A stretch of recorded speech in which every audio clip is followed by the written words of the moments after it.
Good morning, everyone. Welcome to this virtual discussion. I am Mr. Peter Manuel Mara, and today we are going to discuss the 8 rules of categorical syllogism. Let's begin. Now, the 8 rules of categorical syllogism will ensure the validity of the argument, that there are no flaws, no errors, and no other mistakes in the formation or the construction of our categorical syllogism. So all these 8 rules will ensure a valid conclusion, and this is going to highlight the importance of sound argument and good reasoning. So the first rule is there must only be 3 terms in the syllogism. So only the major, the minor, and the middle term will be considered as legit elements or legit terms in the syllogism. Beyond that, these are the following fallacies. No? The following fallacies to be committed when you violate rule number 1. First is the fallacy of 4-term construction. So the fallacy of 4-term construction, as the name suggests, includes not 3, but more than 3 terms. So like for example, it is committed when there are 4 terms instead of 3 terms in the syllogism. Like for example, all fruits are produced by plants. Some things produced by plants are poisonous. No, at least in this level, so far we have seen the middle, the major, the minor, and then the minor. What about this one? What is this? This is the 4th term, wherein you derive something in the conclusion without first positing in the premises. So the rule in logic is that whatever is found in the conclusion must have been first inferred, no, or posited in the premises. No? So in this case, let us label the 4th term as x. No, x as the 4th term. So when you draw the schema of this, you will also include the 4th term symbolized by an X figure. So we have PU plus MP, MP plus SP, SP plus, and then this is X, no? Let's just say it's XP. But then it's still invalid. Now, we go to the next fallacy that violates rule number 1. And that is what we call the fallacy of equivocation. Going back to our first lesson on terms, the classification of terms, we highlighted the kind of term that we call as equivocal. Now, equivocal. Now, these equivocal terms are what we call double terms that have double meaning. No? So it uses one term, but it means 2 things. So if you put equivocal words in the syllogism, the middle terms, usually, the middle terms do not connect with each other because they are 2 different terms, although they look the same. Like, for example, love is blind, God is love, and then, therefore, God is blind. So take note, in this case, the equivocal words that we use are supposed to connect, connect the middle term. But then, in this case, the middle term means differently. So there's no point in connecting God and blind because two concepts don't mean the same thing. The first one talks about romantic love, and then the second one talks about divine love. Okay, so if you're familiar um, with the notion of agape, right? This is what we are talking about in this statement. So there are two different things that are not um, congruous, no? Or that do not mean the same thing. Second one, the second example would be nothing is better than God. 1 centavo is better than nothing. Therefore, 1 centavo is better than God. If you are going to analyze this, no, it commits the fallacy of equivocation because, again, the term nothing here talks about two notions of nothingness that are equivocal. No, so in this case, um, we have the middle term, to be M1, and then middle term to be M2, and this M1, M2 don't mean the same thing. So in this case, in this statement, it becomes a fallacy of equivocation because the first one talks about ontological nothingness. No, there is really nothing that comes before God. Metaphysical.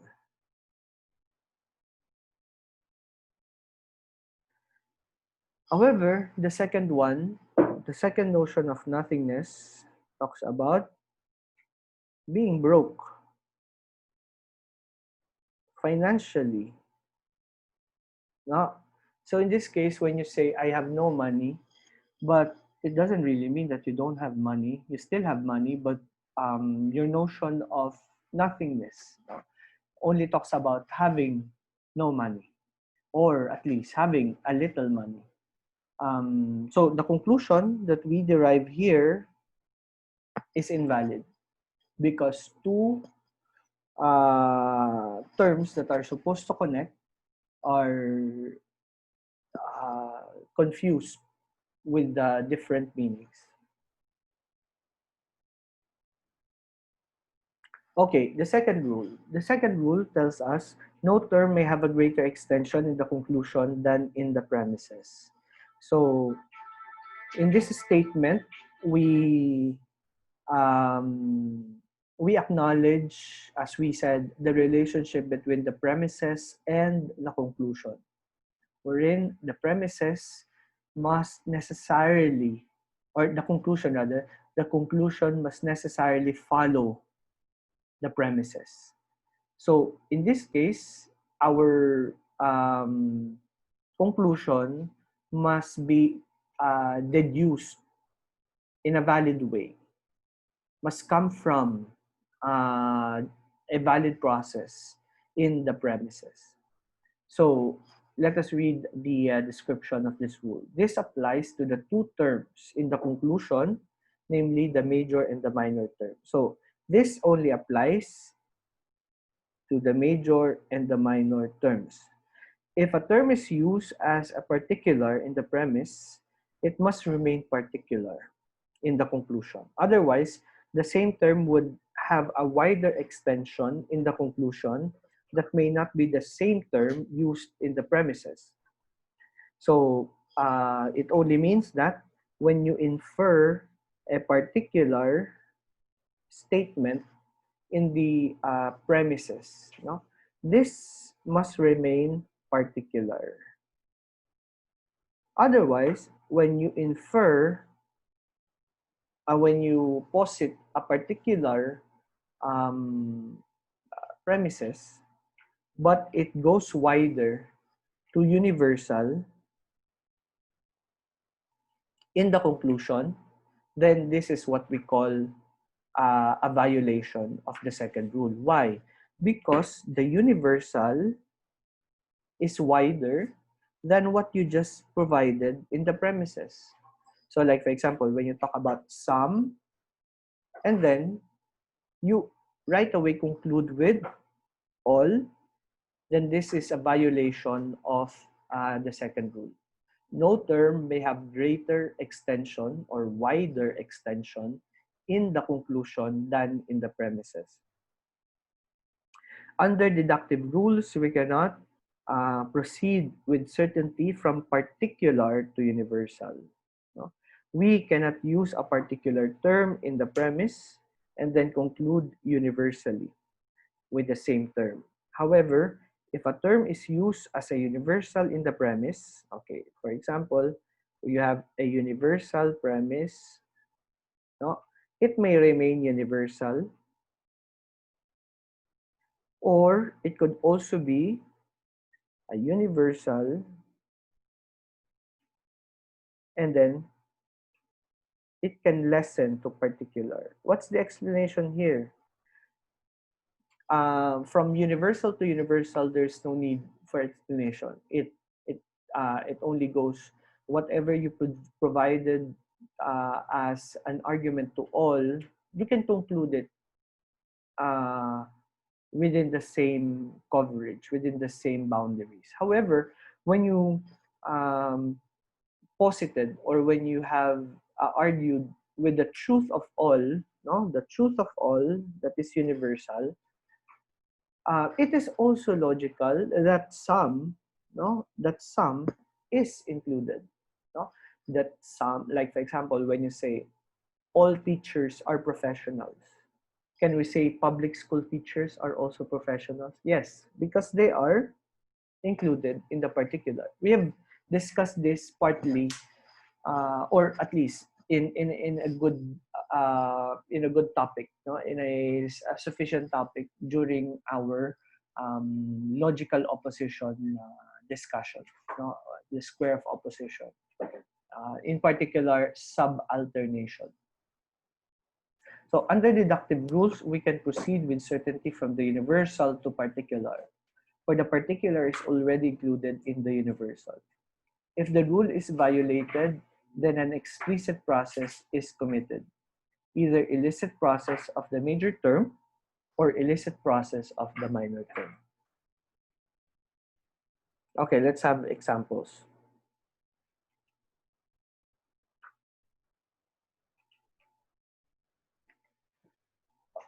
The two fallacies, no, the two fallacies that can be that can violate this second rule is what we call fallacy of illicit major and the fallacy of illicit minor.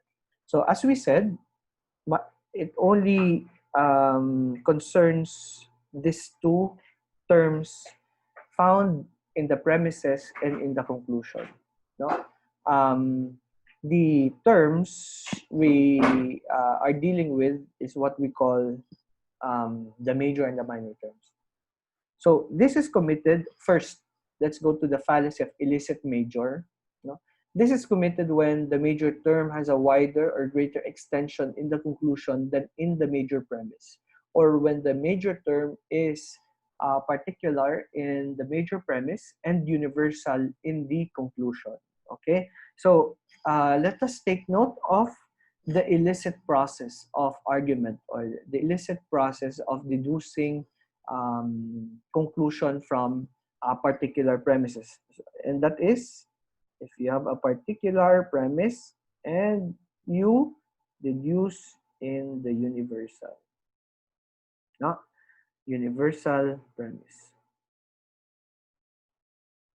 So in this case, this is what we call an invalid movement. No? So like for example, all boxers are fighters. No? All boxers are fighters. Some soldiers are not boxers. Some soldiers are not fighters. Now, to determine this fallacy, we cannot spot it right away. We cannot we cannot detect immediately these fallacies of illicit major and illicit minor. But then, through the help of the schema of the syllogism, we can uh, trace the consistency of the premises. So let us first draw the schema. So we have M, P, S, M, S, P, right? If you can follow our schema, uh, let us review that the easiest term to detect is what we call the middle term, right?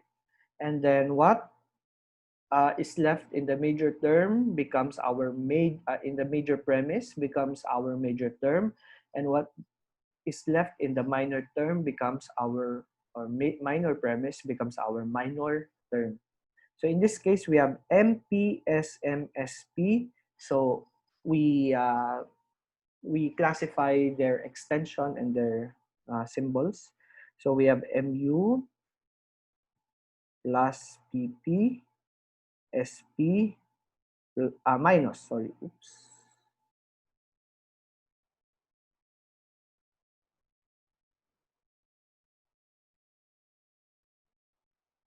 minus, this is minus, SP minus MU, right? And then SP minus PU. Okay, take note, from particular, it became universal. So this is our conclusion, and the term used in the premises are basically smaller, no, or narrower. But then you concluded with a wider extension, and this is what we call a fallacy of illicit major term. The same principle is also found in the illicit major term or illicit minor term. No, this is committed when the minor term has a wider or greater extension in the conclusion than in the premises. When the minor term is particular in the minor premise and universal in the conclusion. Okay, so for example, again, we deduce the schema. We have M, U plus PP, oops,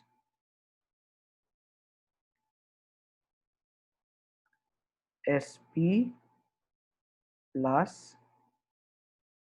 MP, and then we we now have SU plus PP.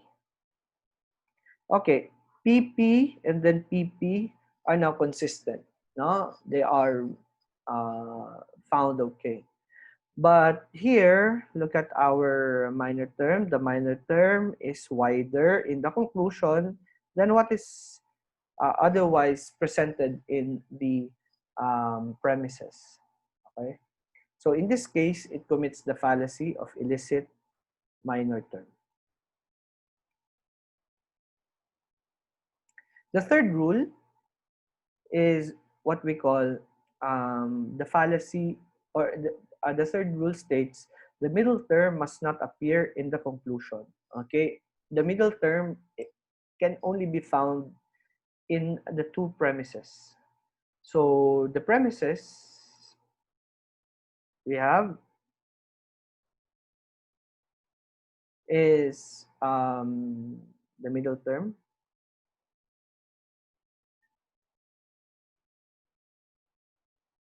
No? But then we also found the same middle term in the conclusion. Why is this invalid? Because you just said St. Thomas is a philosopher. Saint Thomas is a philosopher. But then you just inserted wise. So it is what we call tautology. No? Tautology. Tautology or redundancy. No? We become repetitive and repetitious of our argument, and nothing is provided, no, in a new way.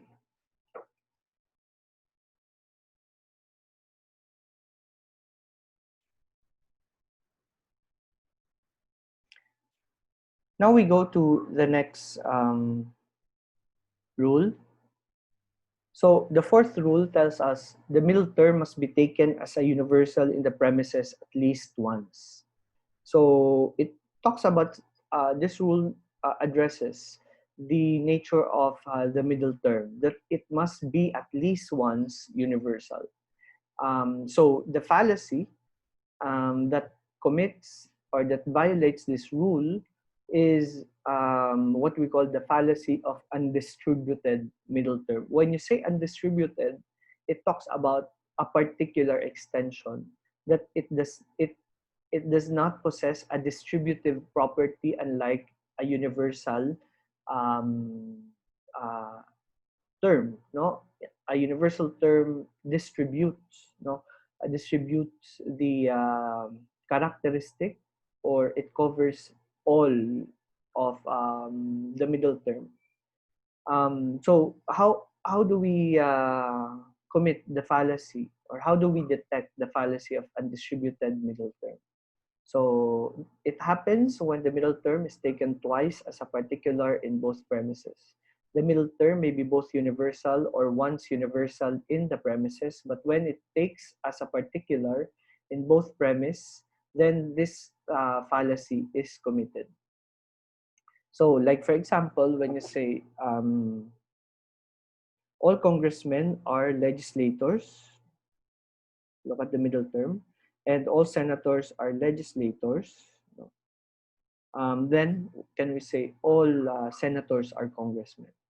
So in this case, legislators are considered particular terms. Some legislators. When you say all congressmen are some legislators, all senators are some legislators, then you cannot connect two terms, no, the two terms, the major and the minor terms, into one conclusion, because it only talks about particular terms as middle terms. No, it is supposed to connect. No, connect two at least once universal. So we have PU plus MP, no, and then SU plus MP, and then SU plus PP. So before we go to the middle term, let us check first our major term. The major term from universal to particular is valid.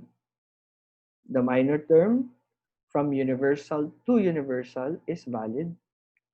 However, even if the two are valid, we have two particular middle terms. No? So at least the middle term must be taken at least once universal. Okay? Now, we go to the fifth rule. If both premises are affirmative, the conclusion must be affirmative. So, no negative conclusion can be derived from two two affirmative premises. So it's logically understandable that the raw material found in the premises must coincide, or no, must coincide with the conclusion.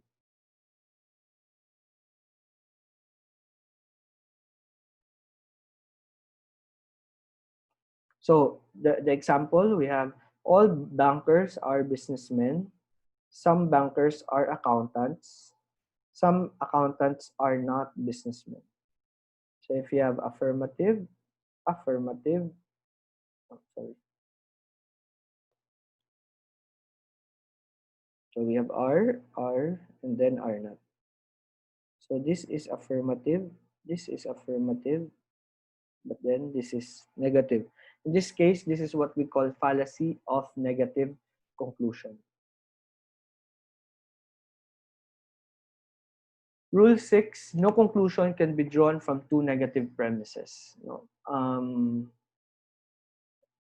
In this case, two negative premises cannot be used as a valid argument, no? Because instead of connecting ideas, you disconnect ideas, and in a in two ways, or two times, no, twice. So in this case, nothing is formed in the conclusion. Nothing is connected. Nothing can be formed in the conclusion because you provided two negative statements. No? So the fallacy committed in this rule is what we call fallacy of two negative premises. If two terms do not agree with the same third term, the argument cannot proceed since there will be no common ground between two terms. Hence, for the syllogism to be valid, one premise must be affirmative. So, like for example, no pagan believe in Christ, no Christian is a pagan, no? Therefore, there is no conclusion. No? It's like saying, if A is not equal to B, and B is not equal to C, there is nothing to be concluded. No? In this case, no conclusion is valid. Also, no valid conclusion can be derived from two particular premises. And in this case, as we mentioned, the particular premise is considered to be a weak argument, not to be a weak premise. So it's okay to insert at least once universal proposition, a particular proposition rather. It's okay at least once there exists one particular proposition, but to have it both, no, the both premises to be particular would make our syllogism, our argument, to be a weak claim. No? Again, why? Because we only argue with parts. We only argue with limited coverage of what we are talking about. And this commits the fallacy of double particular premises, wherein a syllogism with two particular premises will always violate one or more rules of inference like undistributed middle or illicit process. Hence, for a syllogism to be valid, one premise must be universal. So, without looking at the schema, we can already infer that this is a fallacy of double particular premises, no? Because of these two premises provided in the syllogism. Rule 8, the conclusion always follows the weaker side. When you say weaker side, no, let us define what is a weak argument and what is a strong argument. So, for example,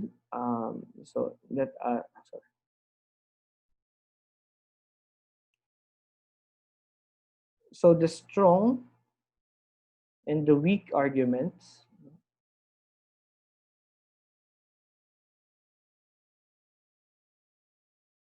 The stronger side is what we call the universal. No? And the weak would be particular. Why is it weaker? Because you only argue with parts, not with all, no, with the entirety. Also, it is considered strong if you argue with the affirmative because you are talking about what a thing is, no? But it would be a weaker side when you only talk about what it is not, no? Because when you say what it is not, it doesn't really reveal its true essence or nature, but it's just the incidental non-inclusion, no, in a particular essence, particular category. So at least once, no, at least once we said the premises should be particular, or the middle term should be particular. At least once. I sorry, not twice, not twice. So if you have both particular premises, then it's not any more valid. But then if there appears, no, if there appears one particular and one negative, the conclusion automatically becomes the weaker element, no, the weaker element found in the statement. So this means that if one premise is negative, the conclusion must be negative. If one premise is particular, the conclusion must be particular. So if the major or the minor premise is negative, while the other premise is affirmative, the conclusion must be a negative proposition. If the major or minor premise is the particular or is particular, and the other premise is universal, then the conclusion must be particular proposition. Otherwise, one commits the fallacy of stronger conclusion than in the premises. Like for example, if you have all are, and then some are, then this becomes some are by virtue of the presence of our particular argument. If you have all are and then all are not, then it it becomes all are not, or could also be some are not, no? But only talks about the presence of the negative argument, the negative quality should be followed in the conclusion. What about if you have all are not and then some are? In this case, if you're going to analyze, it must become some are not. What if you have all are not and then not all are? What conclusion do we have here? There is no valid conclusion. No, there is no valid conclusion. Why? Because both are negative. What if you have some are and then not all are? What do we have here? No conclusion. Why? Because they are both particular. No, not all. Remember, is some. No? And then we have some also. So in this case, no valid conclusion to be derived. Okay? So that's it for today. Thank you for watching. I hope you learned something. Bye. See you next time.